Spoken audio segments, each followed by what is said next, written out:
Provocação Histórica. Olá, olá, olê, olê, olê, olá. Está começando, vocês sabem, mais um Provocação Histórica na sua 5ª temporada, ao vivo nos canais do Instituto Conhecimento Liberta e em todas essas plataformas pós-pandêmicas de Big Techs que tantas vezes e reiteradamente também massacram as nossas existências e os sentidos das nossas existências. Mas ao mesmo tempo a gente faz do Provocação Histórica resistência e narrativa que tenta expurgar um pouco de um passado autoritário brasileiro, sobretudo em se tratando de uma semana em que a gente rememora, repensa, reflete e faz a devida crítica histórica de um evento que durou 21 anos, ou seja, a ditadura militar implantada em 1964. Ao mesmo tempo, Provocação Histórica recebe aqui grandes nomes da nossa intelectualidade, da nossa ação política, da nossa historiografia, da nossa cultura escrita e da nossa arte. Por isso que, para falar disso e muito mais de seu novo livro, eu tenho aqui a alegria de receber mais uma vez no palco do Provocação Histórica ele que alguns conhecem como Carlos Alberto Libânio Cristo, mas que é mundialmente conhecido como o Frei Beto. Seja muito bem-vindo ao Provocação Histórica, meu querido. Muito obrigado, linda, né? Alegria minha. Fico feliz de voltar agora, aqui. Com 80 anos, né?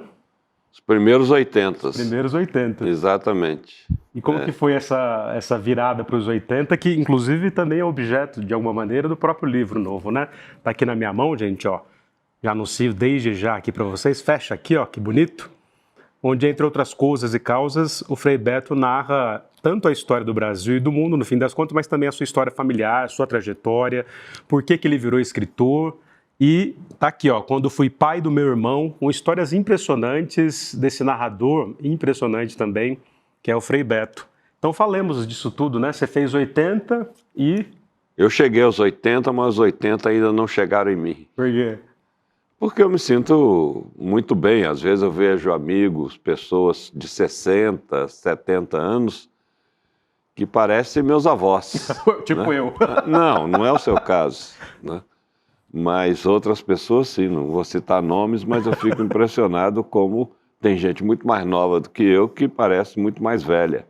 Sim. Mas isso, enfim, as idades biológica e cronológica nem sempre coincidem. Sim. Quase nunca E coincidem. tem um trecho aqui que você faz uma exegese, digamos, dessa ideia de tempo e de idade, seja do espírito ou da carne, né? Certo. Que é, assim, de um bom humor. Que essa coisa de, bom, agora a juventude dura muito mais tempo, né, no fim das contas. Muito mais tempo, exatamente. Ninguém quer deixar de ser jovem, né? Então, essa coisa eu acho uma bobagem. A terceira idade, a melhor idade. Sei lá, a melhor idade é quando a gente tem 30 anos, sabe? 20 aos 30 anos. Então, para usar essas metáforas, eu tenho uma sugestão para as pessoas que não querem falar a palavra velho. Eu não tenho nenhum problema com a palavra velho.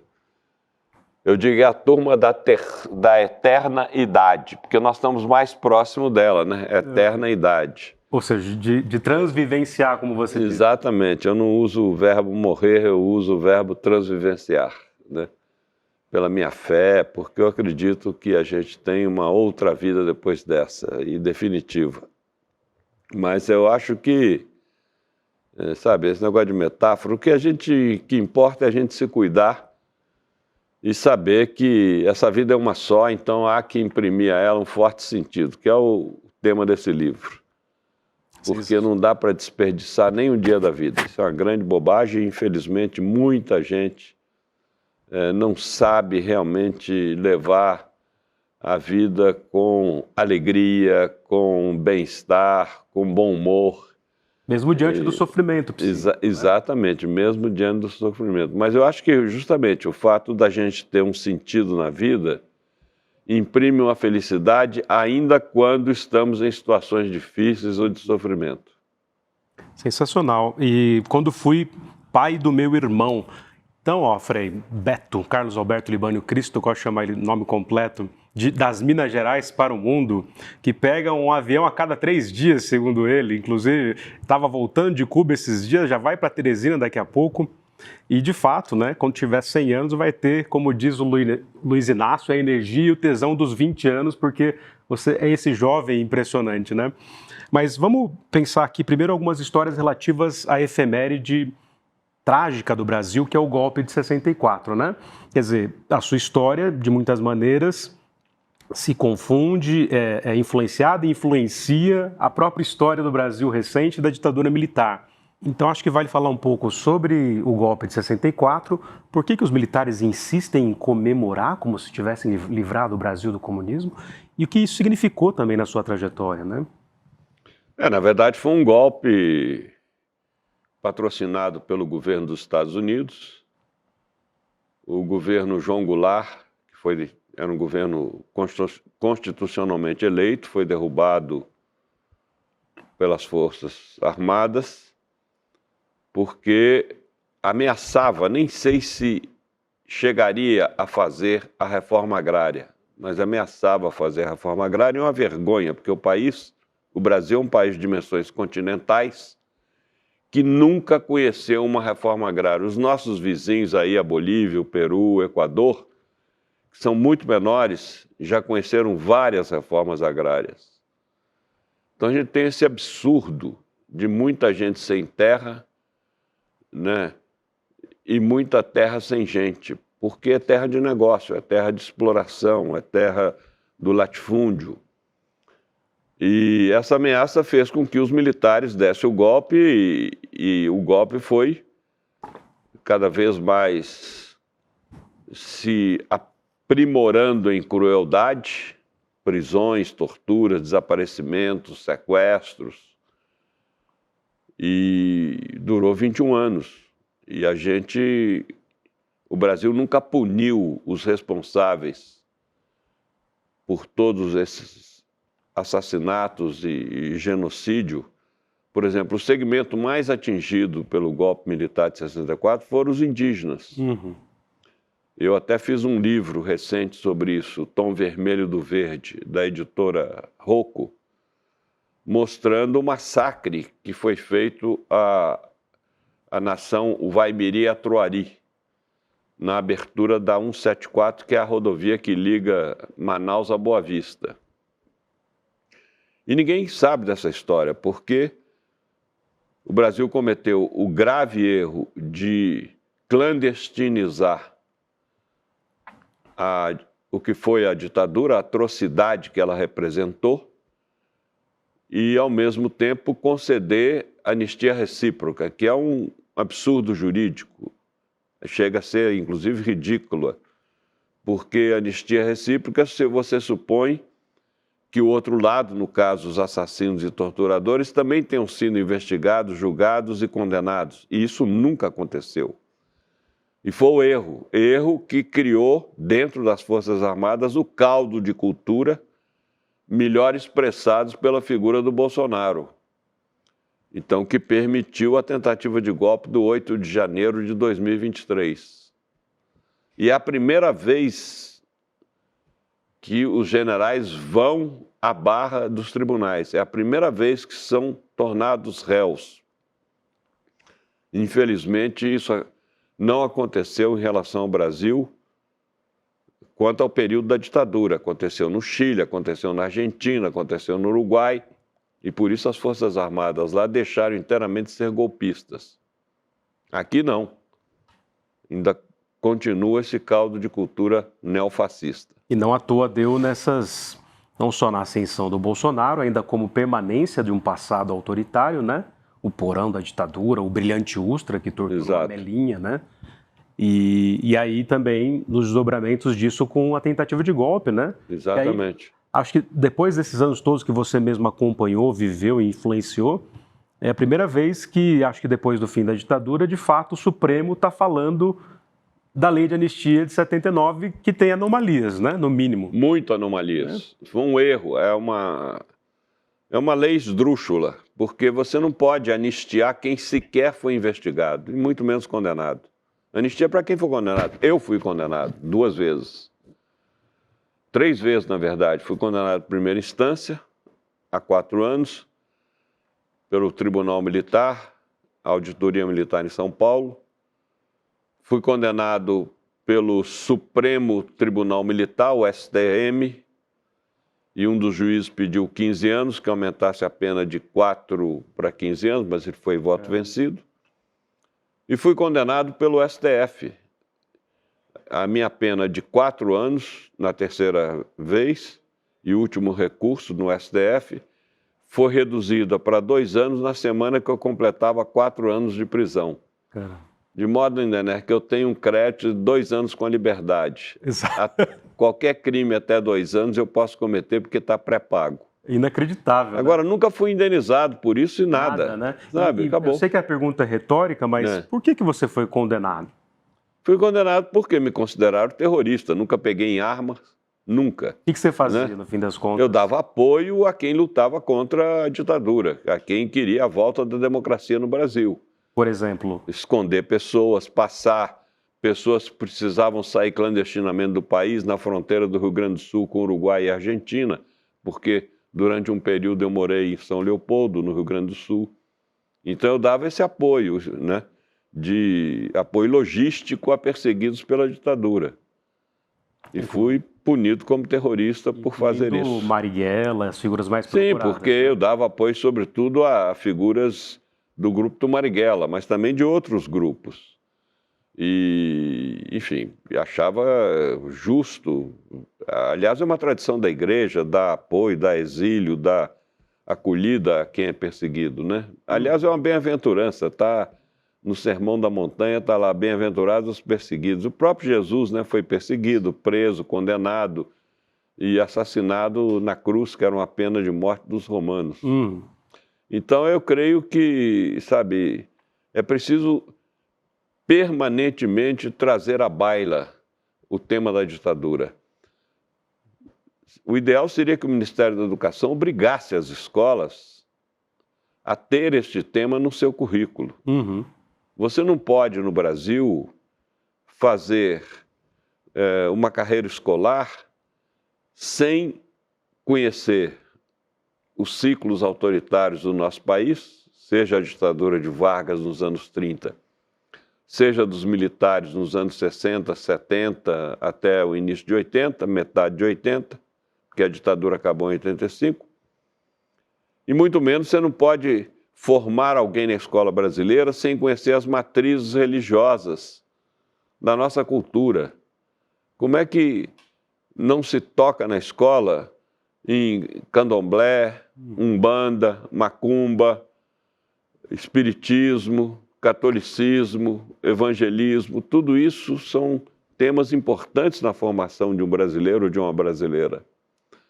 Mas, enfim, ainda temos muito a caminhar. E são, eventualmente, ou nesse caso, nos casos mais recentes da ascensão do bolsonarismo, sobretudo para cá, são casos estruturais, né, de censura e perseguição a quem faz ali aquilo que a gente chama de liberdade de cátedra, né, a devida crítica. Acho que você, como um frade dominicano, você diz que você não é padre, não é sacerdote. Primeiro você diz no livro, primeiro eu vou começar com quem eu não sou. Por que você diz isso, né? Porque você não é esse padre, esse sacerdote, é um frei, mas ao mesmo tempo enfrentou e enfrenta dentro da igreja disputas acirradas, né?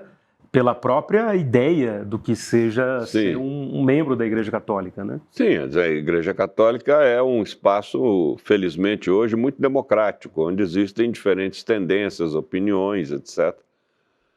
E eu me sinto muito à vontade porque me sinto apoiado pela figura máxima da Igreja Católica, que é o Papa Francisco. Mas não é uma exceção recente? É uma exceção, mas por isso, infelizmente, hoje a Igreja é um corpo também esdrúxulo, porque ele é conservador, mas a cabeça é progressista, né?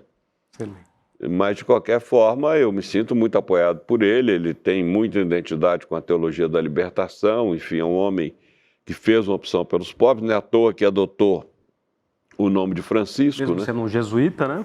Exatamente. Então, a questão dos pobres e a questão do meio ambiente, né? Estão encerrados aí no simbolismo desse nome Francisco.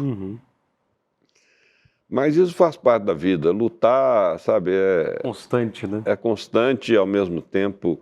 E esse livro traduz bem as minhas lutas, né? Desde das mais pessoais, quando eu cuidei do meu irmão, por isso tem esse título, quando fui pai do meu irmão, e conseguir tirá-lo das drogas, e descobrindo que remédio, internação, terapia, tudo isso é importante, mas o importante mesmo é amor.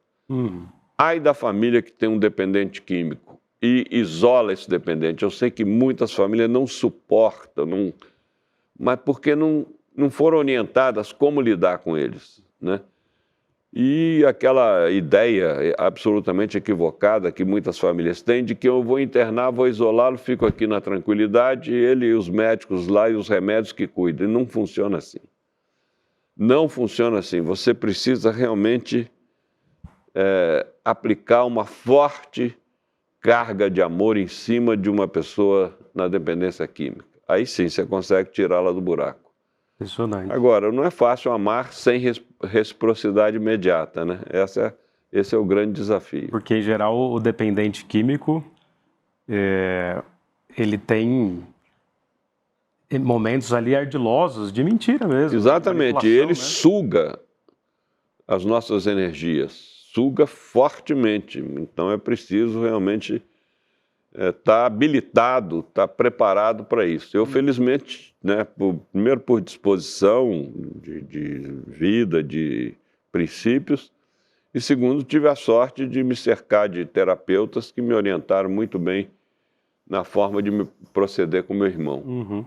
É impressionante essa história que dá título aqui ao livro, que essa mistura fascinante aqui de história do Brasil, trajetória pessoal que se confunde com a própria história do Brasil e do mundo, e de histórias familiares que são um tanto subjetivas, mas que na verdade tem essa pena de uma galhofa universal, porque é sempre narrada com muito bom humor, apesar da tragédia.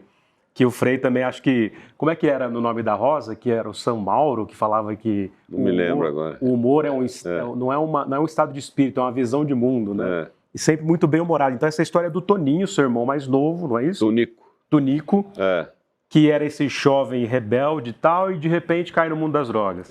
Aí tem essa história de que você vai lá na unha, traz para São Paulo... Não, primeiro que o menino sofreu um acidente brutal, né? Foi.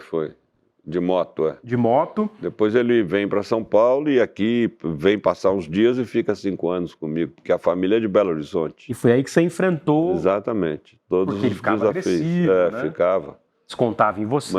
Porque a abstinência da droga leva à agressividade, leva a um estresse muito intenso para a pessoa que está numa luta, né? Ela está assumindo, querendo sair, mas não é muito fácil, é muito difícil esse passo adiante. Mas é preciso daí que a dose cavalar de amor entra para poder reforçar essa pessoa. Exatamente. Extremamente disciplinado. Exatamente. Isso valeu a pena, viu? Não, é impressionante essa história. Eu acho que na vida, Linda, né, a gente não guarda culpa por transgressão, guarda culpa por omissão. É aquilo que a gente deixou de fazer por pessoas que estão próximas, que nos exigem, enfim, é isso que realmente da vida traz não se leva culpa por transgressão, se leva culpa por omissão. Tá aqui, inclusive, no texto. Ô Frei, agora me diga uma coisa, não vou dar spoiler da história inteira aqui, que vocês podem ler, inclusive, Voz de Minha Alma, põe aqui na tela o site do Frei Beto, com todos os 78 livros, se eu não estou enganado. 79. Ele é um monge dominicano aqui, só podia. 79 livros, vocês acham todos os livros do Frei? Isso, freibeto.org. E, inclusive, esse aqui, esse é o mais recente, né? O mais recente. E que leva aqui o título, inclusive, de quando ele foi pai do irmão mais novo dele. Agora, tem aqui histórias saborosas, eu não vou dar spoiler de tudo, Frei, mas que o pessoal pode entrar no site, comprar e tal. Mas o fato é, tem um episódio ali com o irmão dele que ele pega o seu carro lá no mosteiro, sai andando pela cidade, desaparece, o próprio Cocho ajuda, o Ricardo Cocho, nosso glorioso jornalista. Cocho, ajuda você a avisar a polícia e não se encontrava o seu irmão e de repente aparece o seu Fiat 147 na Avenida Paulista, cheio de lama. E cheio de lama numa época de absoluta secura em São Paulo. Onde ele foi com esse carro, bicho? Tem a menor ideia. Primeiro, onde ele foi, porque foram horas. Ele ficou sumido. Das 8 da noite até as 2 da madrugada. Segundo, como é que ele conseguiu dirigir tanto tempo em São Paulo sem um acidente, porque ele não conhecia, ele não tinha carteira. Ele sabia dirigir, mas não tinha carteira, não conhecia a cidade. Estava transtornado, né? Estava transtornado. E terceiro, onde ele arrumou aquela lama, como se ele tivesse passado debaixo de um lava-jato de lama, né? Só aquele limpador de para-brisa que ali né, tinha passado para ele poder enxergar. E quarto, encontrado pela Polícia Militar na contramão na Avenida Paulista. Como é que ele entrou na contramão na Avenida Paulista sem também um acidente? Isso é um Mistérios, ele nunca soube contar, nunca soube. Cacilda, imagina onde ele foi com esse 147. E aí, por N motivos, desde a infância, ele também era um menino muito sensível à arte, né? À pintura. Muito, gostava muito, pintava muito bem. Nós temos quadros dele na família, entre os amigos, que são verdadeiras obras de arte. Excelente. Teria sido talvez um grande pintor se não tivesse tido o problema das drogas. Impressionante, ó. Entre outras histórias aqui, a própria história do Frei e do seu irmão mais novo se confunde com a história da própria redemocratização. Então vamos falar da história do Tancredo Neves. Essa, por N motivos, e aqui, shame on me, né, por minha ignorância, eu não tinha a menor ideia, eu não lembrava que você estava não só no momento em que o Tancredo morreu, mas você acompanhou todo o processo. Todo o processo. Até o próprio enterro em São João del Rei, né? Foi. Eu só não acompanhei a parte de Brasília. Mas aqui em São Paulo, eu tinha sido colega de escola do único filho homem dele, né? Também chama Tancredo Augusto. Quando ele foi internado aqui em São Paulo, no INCOR, o Dom Paulo foi comigo fazer uma oração, uma celebração lá no INCOR. E a dona Risoleta pediu então que Dom Paulo voltasse. Dom Paulo disse que não poderia voltar por causa de agenda, mas me indicou para ir todo dia. E dona Risoleta e doutor Tancredo eram amigos dos meus pais. Então, embora tivessem partidos opostos... Porque seu pai odiava o Getúlio, né? Meu pai odiava Getúlio. O Tancredo foi ministro da Justiça, muito novo, né? Muito novo ele foi ministro da Justiça do Vargas. Foi ele que chegou no quarto do Getúlio, quando o Getúlio se matou? Isso eu não me lembro. Não tem uma história Não, assim? Isso eu não me lembro. E então a questão foi que fiquei dando assistência à família e depois acompanhei todo o féretro até Brasília, Belo Horizonte e São João del Rei. E aí tem toda essa história que, na verdade, você estava sob a censura do Serviço Nacional de Informação. Porque o SNI, ele se sentia muito incomodado da minha presença no INCOR. Por saber que você era um subversivo. Um terrorista, né? Tinha passado eu fui preso 2 vezes durante os 21 anos da ditadura, em 64, 15 dias, depois de 69 a 73, 4 anos. E eles se sentiam incomodados, a família me acolher ali no INCOR. Então quiseram me excluir do cortejo fúnebre, não conseguiram, porque a dona Risoleta bancou, exigiu e mais, ela queria que eu pregasse numa das missas. O arcebispo de Brasília não permitiu, o de Belo Horizonte também, mas ela praticamente enquadrou o bispo de São João del Rei. Você vai fazer. Aí eu falei, só que a Agência Nacional, que tinha uma única câmera dentro da igreja, gravando toda a missa, nessa hora deslocou o foco para fora da igreja. Tirou da sua... Exatamente, da minha intervenção, da minha fala. E as pessoas que estavam aqui fora só vieram a entender esse vai e vem, por que sai de dentro da igreja em plena missa e depois volta, quando eu expliquei, ao momento que eu estava falando. Quer dizer, é inacreditável, né, o ódio desses caras. Censura, né? Censura mesmo, controle. Claro que tem a poesia do pôr do sol com a sua voz, mas era censura. Não tinha voz. Tinha o pôr do sol, só em silêncio. Não aparecia o áudio, claro, porque senão as pessoas escutariam o meu sermão, né? Você lembra do que disse? Lembro. Eu comparei a morte do Tancredo ao Moisés, né, que também caminhou, mas não chegou na Terra Prometida, mas representava a esperança de libertação de um povo e o advento da democracia no Brasil. Foi mais ou menos por aí. Mas eu falei de improviso, de modo que eu não tenho gravado assim exatamente o que falei ali. Não, mas sensacional. E essas histórias que eu nasci em 83, quando o Figueiredo era o presidente. Figueiredo que saiu pela porta dos fundos do Planalto porque não queria passar a faixa. Exatamente, como o Bolsonaro. Aliás, Exato. O Bolsonaro como ele. Exatamente. Repete a farsa da farsa, né? Exatamente. Mas e essas histórias aqui, o Tancredo, porque você acompanhou toda a fase final, né? Você estava ali a hora que ele transvivenciou, a hora que ele morreu. Na hora que os aparelhos todos foram desligados, né? Passaram a ser um risco no painel eletrônico. Eu estava dentro do quarto dele no INCOR, acompanhado pela família dele.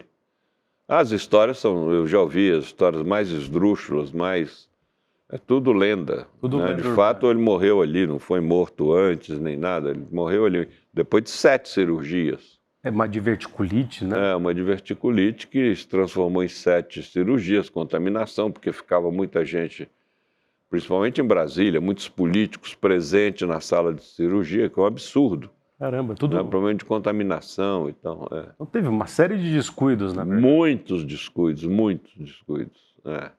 Dizem que é sempre assim quando o paciente é uma pessoa excepcional, né? Pessoa muito conhecida e tal. De transição, né? Os militares não queriam, né? Exatamente. Ele era um democrata, certo? Era um democrata, exatamente. Ele diria, assim, da sua vida eterna, que o neto dele pisou na bola em 2014, quando questionou a vitória da Dilma? Não sei. Então possivelmente, sim, né? Possivelmente sim, né? Né? Possivelmente sim. Pô, Netinho, faz isso não, né? Porque abriu a caixa de Pandora. Claro, exatamente. Todo mundo fala do Bolsonaro, mas não lembra do Aécio despeitado em 2014, né? Exatamente, Inacreditável. Gente, eu tô aqui com o Frei Beto, Carlos Alberto Libânio Cristo, das Minas Gerais para o Mundo, que também, entre outras coisas e causas, está sempre viajando pelo mundo, defendendo aquilo que é justo, aquilo que é parte desses sentidos da existência humana que ele narra aqui nesse livro, que é um tanto também, evidentemente, autobiográfico. E vocês conhecem o Frei Beto não só do ICL, obviamente, mas de Batismo de Sangue, um clássico sobre a ditadura militar, e de tantos outros 78, 79 livros que vocês podem, inclusive, ver aqui no próprio site oficial do Frei Beto. Desses textos aqui, que envolvem as histórias mais pessoais, incluindo a cadeia, 4 anos, né? Aí você falou, bom, então esse dia na cadeia tem 48 horas, porque de repente você se vê com, entre aspas, tempo de sobra, né? É verdade. Você não tem que sair, não tem reunião, não tem que atender telefone. Mas como é que suporta tanto tempo sem... Você nunca saiu nesses 4 anos da prisão? Não, nunca saí. Saí para ir ao hospital. Certo. E para ir na auditoria, para ser julgado, né, no Tribunal Militar. Só isso. Não teve mais saída nenhuma. Agora, lá dentro, eu tive períodos... Presídio, desculpa. Hein? Qual que é? Eu passei por 8 prisões diferentes. E passei por celas coletivas e celas individuais. Evidente que eu sempre preferia individual, porque aí você monta o seu esqueminha. Tinha muitos livros, terminei meu curso de teologia. Eles deixavam vocês com os livros? Deixavam. Censuravam, né? Em geral, os livros passavam pela censura, mas os censores eram tão... Tolos, né? Mais do que isso, imbecis, que um dia, porque nós frades éramos, né, 3 frades que ficaram 4 anos, recebíamos a lista dos livros enviados para conferir depois que a carceragem entregasse na cela. E um dia, conferindo, faltava um livro. Chamamos o carcereiro e falamos, olha, falta um livro. Não, esse aí não entra de modo algum. Aqui não entra livro que fala de Cuba. E o livro, o título era O Cubismo. Por aí você vê o nível. Movimento artístico e não sobre a ilha de Cuba. O cubismo, eles achavam que falava de comunismo, socialismo. Aí vocês riram eternamente. Ridículo, né? Mas tentaram, pelo menos, corrigir o rapaz? Não, né? Tentamos. Falamos com ele o que era, mas ele não se deu por vencido, não. Inacreditável. Devolveu o livro na próxima visita. Jesus. Mas e aí das figuras que você conviveu lá dentro, além do Frei Tito, né, que tem essa história trágica, conhecida em Batismo de Sangue, quem foram as figuras ali que você acabou cruzando nesses 4 anos entre os presídios? Muitas figuras. Eu cruzei com Jacó Gorender, com Caio Prado Júnior, com... Caio Prado velhinho ficou preso? E ele foi preso até na ditadura do Vargas, né? Diógenes de Arruda Câmara, que foi um grande dirigente do Partido Comunista Brasileiro, com a Dilma. Eu no presídio Tiradentes, na ala masculina, a Dilma na ala feminina, mas de vez em quando a gente se encontrava no dia da visita, né, que abriam, algumas visitas eram comuns, porque era marido e mulher, cada um preso numa ala, então o portão das duas alas ficava aberto. A Dilma teve lá no Tiradentes Acabava também. cruzando os olhares. Né? Acaba. E às vezes encontrava-se também no médico, né, no gabinete médico, que, aliás, diga-se de passagem, o médico era um preso político. Tanto o médico quanto o dentista. Que oferecia os serviços. Que oferecia, porque o Estado estava pouco se lixando. Caramba. Então eles permitiram que no Tiradentes os médicos usassem o consultório do presídio. E aí eles atendiam vocês. Atendiam a nós e atendiam também os presos comuns.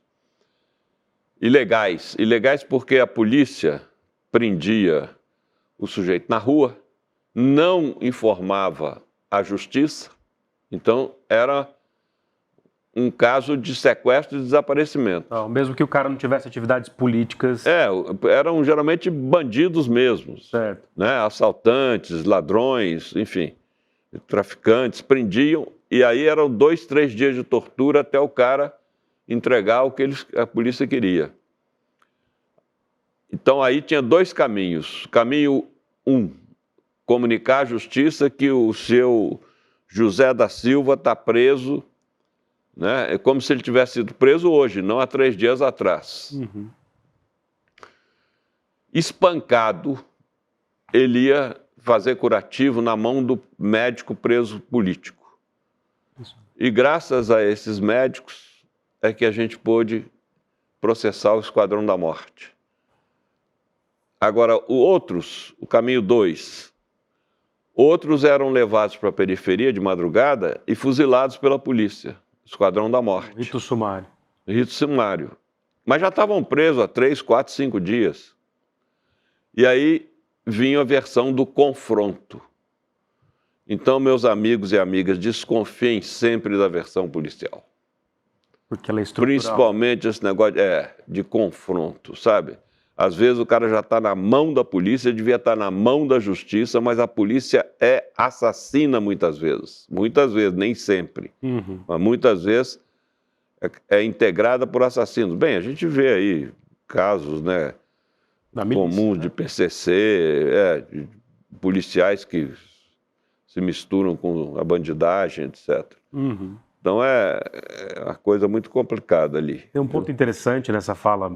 Quer dizer, tem os presos políticos e os presos, vamos chamar entre aspas, de comum, mas, no fim das contas, na sua interpretação, todo preso é um preso político, na medida em que ele não teve direito ao Estado democrático e à justiça, não é isso? Exatamente, na medida que ele não teve direito à educação, à saúde, à alimentação. Ninguém escolhe ser miserável ou pobre, né? É decorrência de uma estrutura injusta. Agora, uma criança educada, naquelas condições de um pai desempregado que enche a cara, bate na mãe, na frente dessa criança, e espanca essa criança, você vai querer o quê? Que ela seja um cidadão de gestos polidos? Não, vai virar um bandido. Qualquer um de nós viraria também. Ou um cidadão de bem na acepção bolsonarista. Exatamente. Que sempre são muito canalhas, né? Exatamente.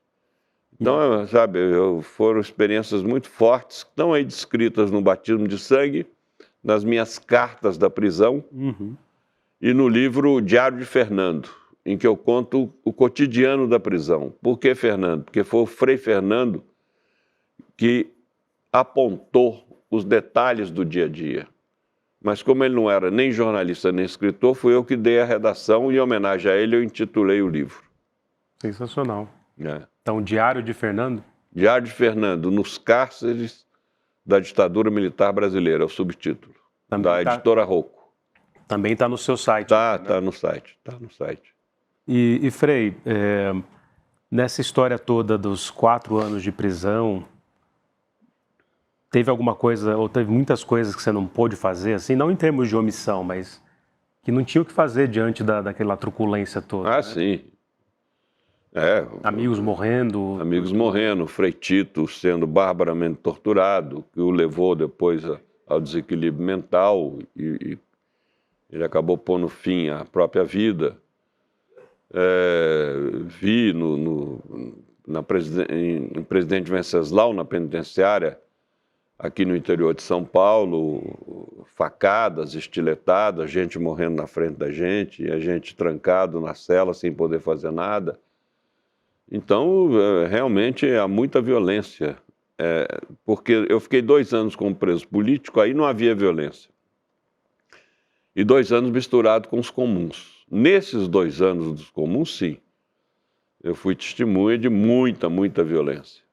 Era tudo tinha disputas internas. Disputas internas, os guardas tinham medo de se meterem, porque também poderiam sofrer uma facada, uma estiletada.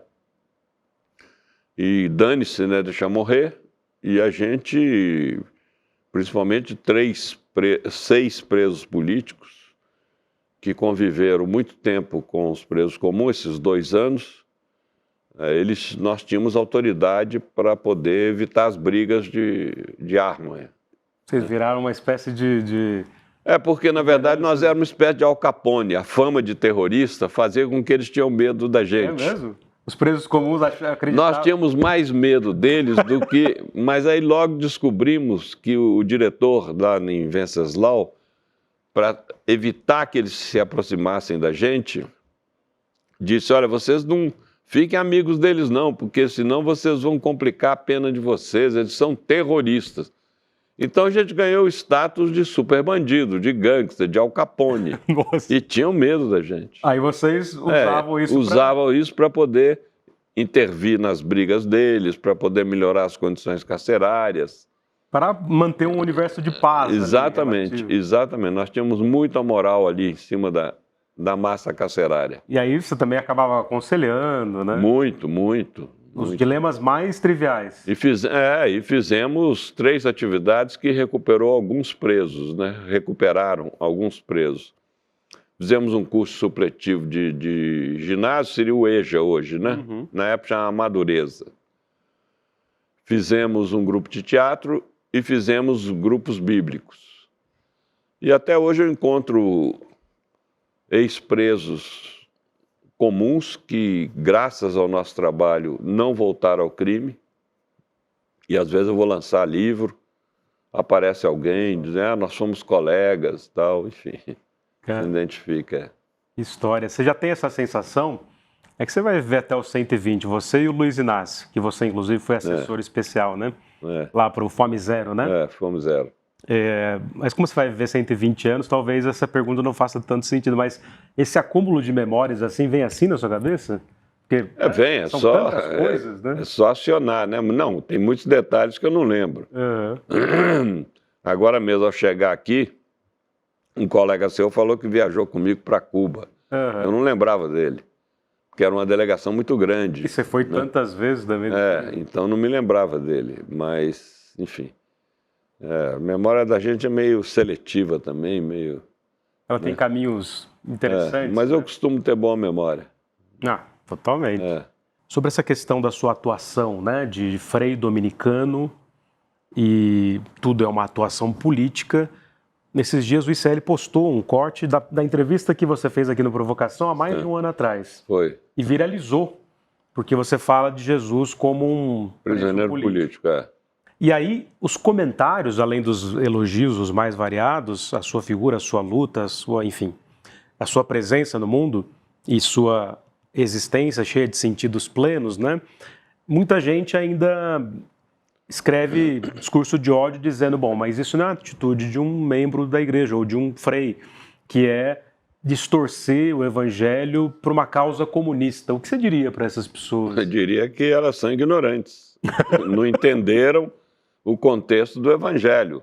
Que causa comunista? Jesus foi um subversivo, por isso foi preso, torturado, julgado por 2 poderes políticos e assassinado na cruz, pena de morte dos romanos.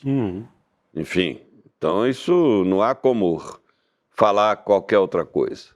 É ignorância. Quem quer negar isso. São fatos incontornáveis. São fatos incontornáveis, sabe? É como o pessoal que não crê que a Terra é redonda, né?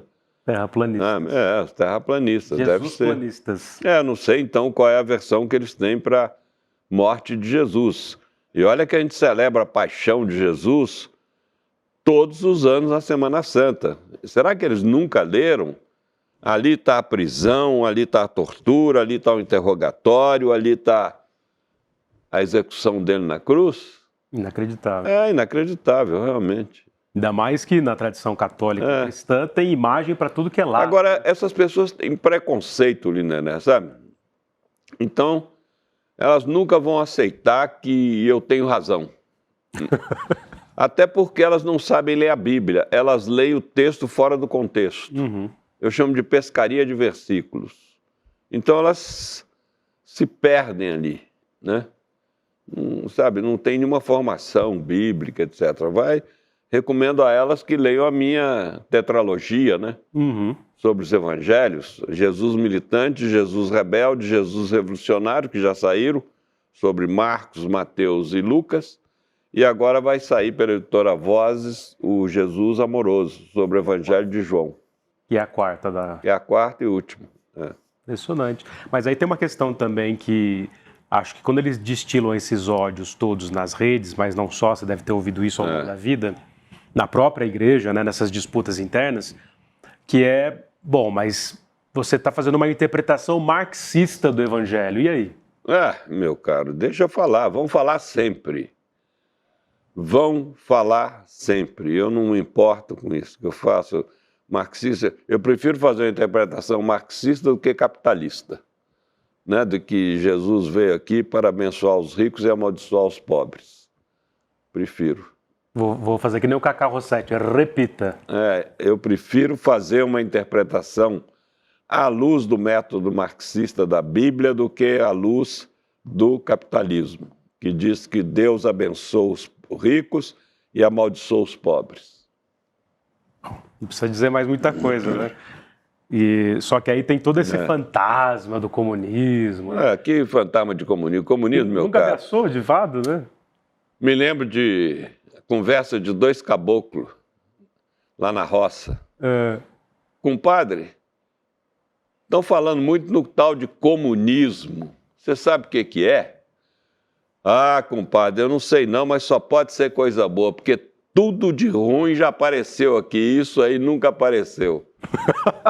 Olha aqui, o comunismo não é o paraíso na Terra. Aliás, eu escrevi um livro sobre isso, Paraíso Perdido, né? Dessa grossura. Falando das desventuras. Eu visitei a maioria dos países socialistas durante 33 anos e tudo. Agora, é muito melhor do que isso que a gente está vivendo aqui.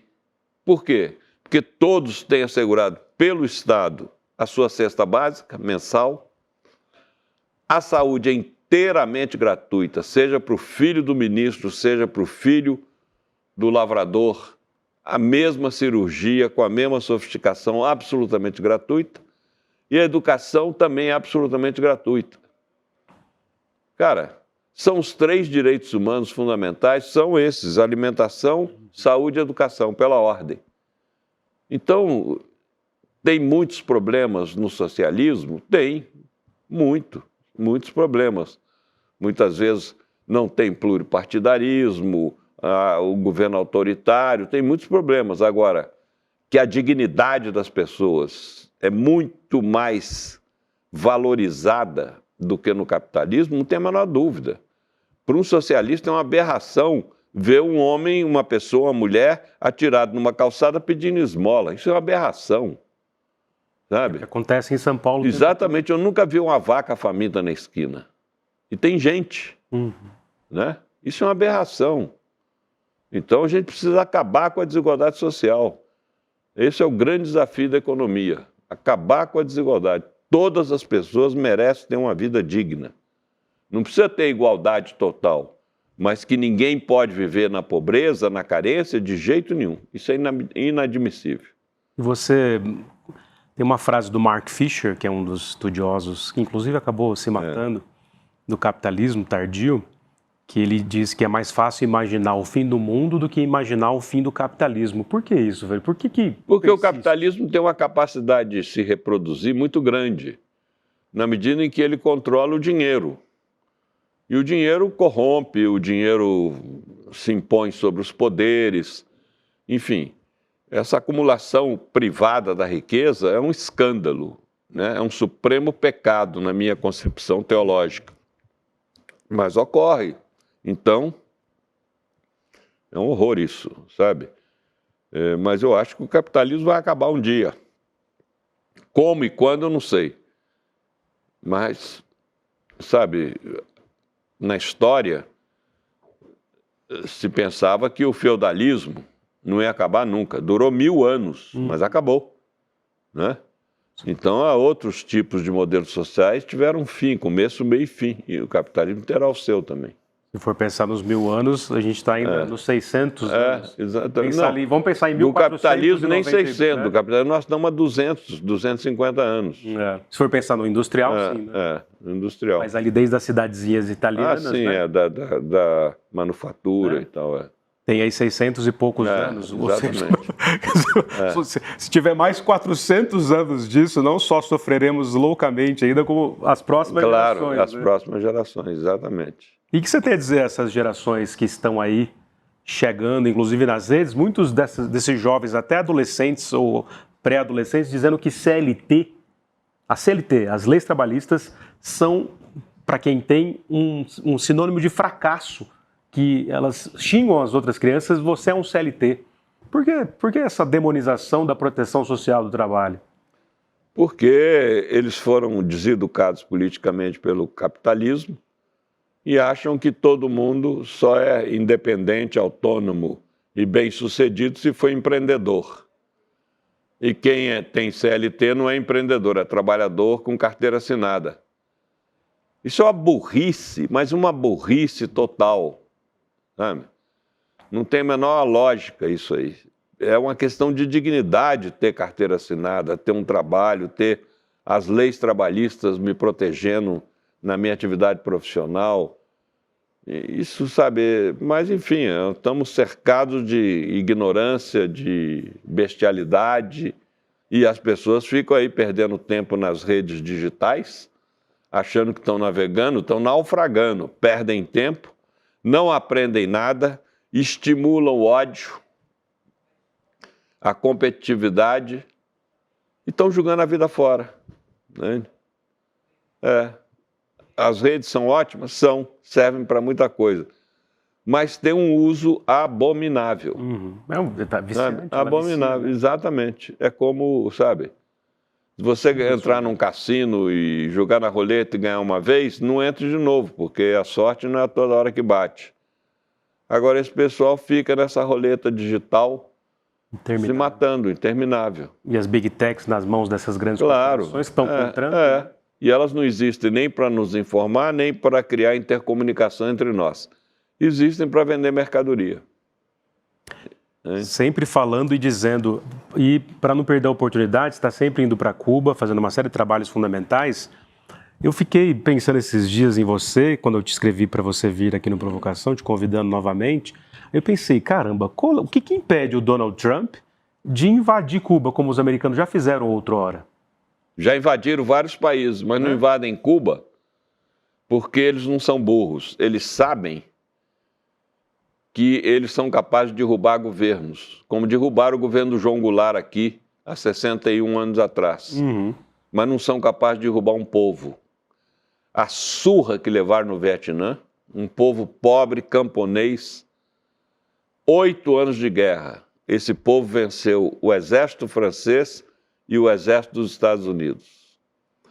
A surra que levaram em Cuba, na tentativa de invadir a Baía dos Porcos, em 1961.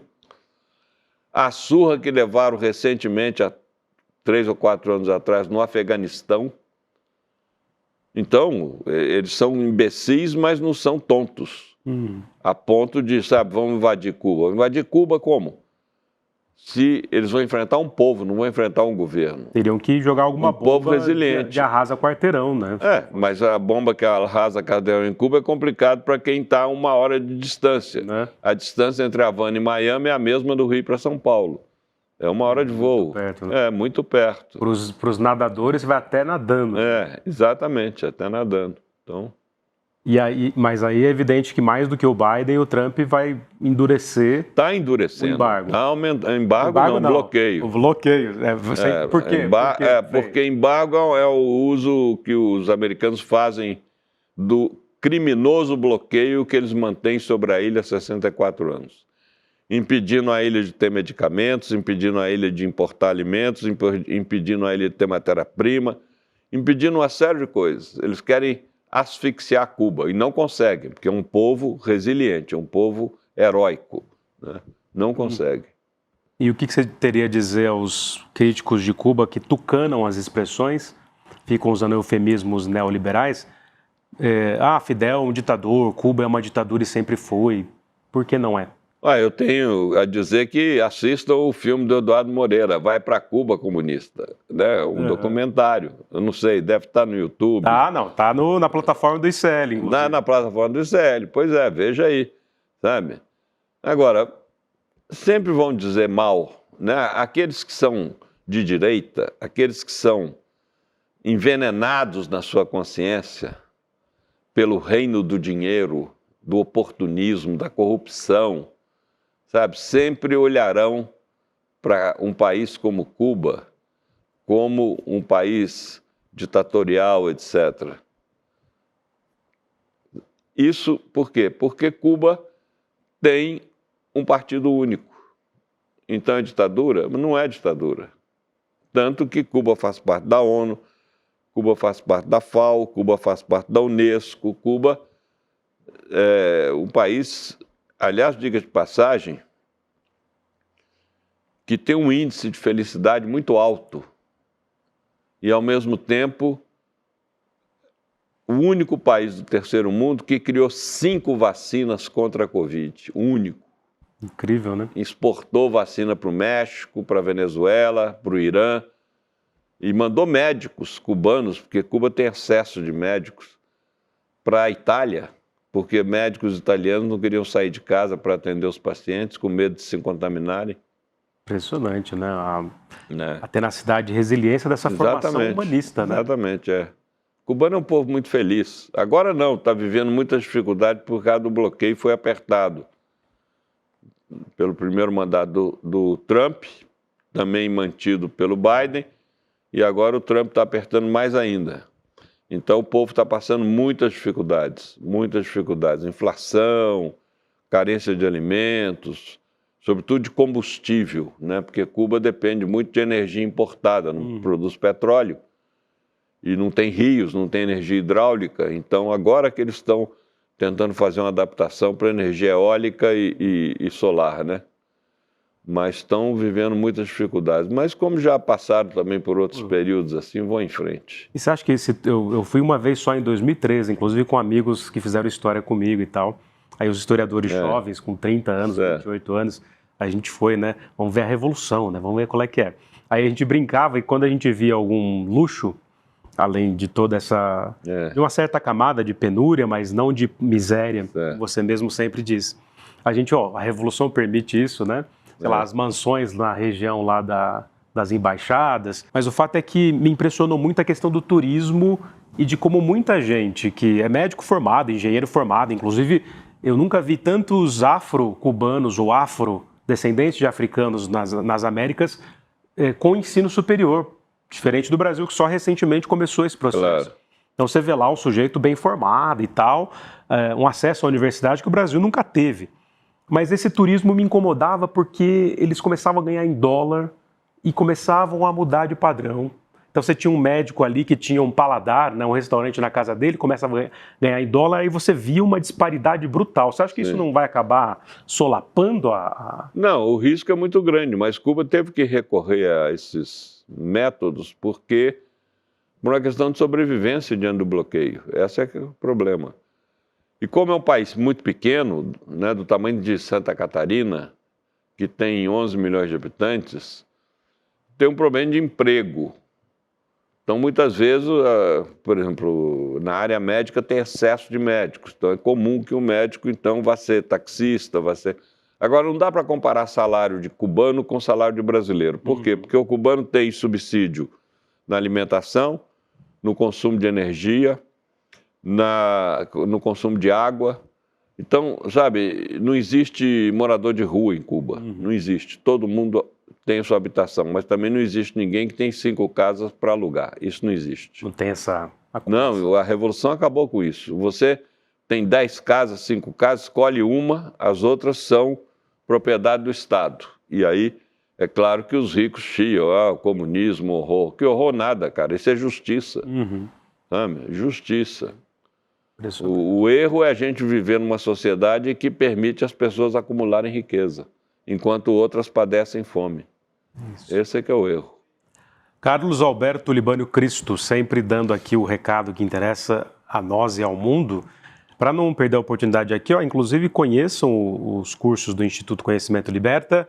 O próprio documentário Vai para Cuba, Eduardo, que o Frei Beto foi fundamental para que ele fosse produzido, abrindo as portas de Cuba para o ICL. E, então assista o documentário que está na nossa plataforma, os cursos livres, mais de 300. Tem documentário também sobre a Revolução dos Cravos, que eu tive a alegria de poder produzir junto com o pessoal de Portugal, os 50 anos da Revolução dos Cravos e da liberdade de Portugal. E o próprio curso do Frei Beto aqui, que envolve os evangelhos. Né? Então, conheça o Instituto Conhecimento Liberta. E, Frei, para terminar, o que é ser de esquerda? Olha, eu gosto muito da definição do Norberto Bobbio.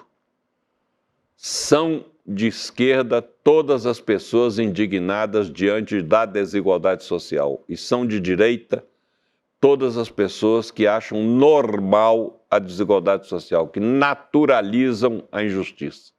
Se você pensa que existir supermilionário, milionário, rico, classe média baixa, pobre, miserável, você é de direita.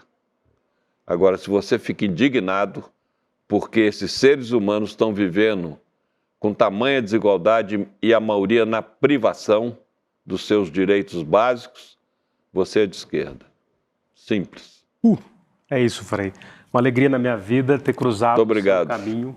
Muito obrigado. E a sua poesia. Coragem. Tchau, gente. Beijo no coração. Muito bom. Tem corretora famosa e grande aí sendo processada porque está vendendo coisa que está prejudicando demais os clientes. Tem gente perdendo dinheiro que juntou a vida inteira investindo em coisas assim perigosíssimas que foram oferecidas por essas corretoras. E as corretoras não estão nem deixando a gente falar sobre isso. Estão processando um monte de influenciadores aí que estão alertando as pessoas. Gente, só tem uma maneira de se proteger disso: entendendo como funciona esse mundo das finanças e dos investimentos. A notícia boa é que é muito mais simples do que vocês imaginam. E se ensinado da maneira correta, é até divertido. Eu preparei uma aula para o dia 15 de abril, uma terça-feira, às 8 horas da noite, que eu queria que todos vocês participassem. Uma aula rápida, muito gostosa de fazer e que vai transformar para sempre essa caminhada financeira de vocês. Dia 15 a gente está junto lá.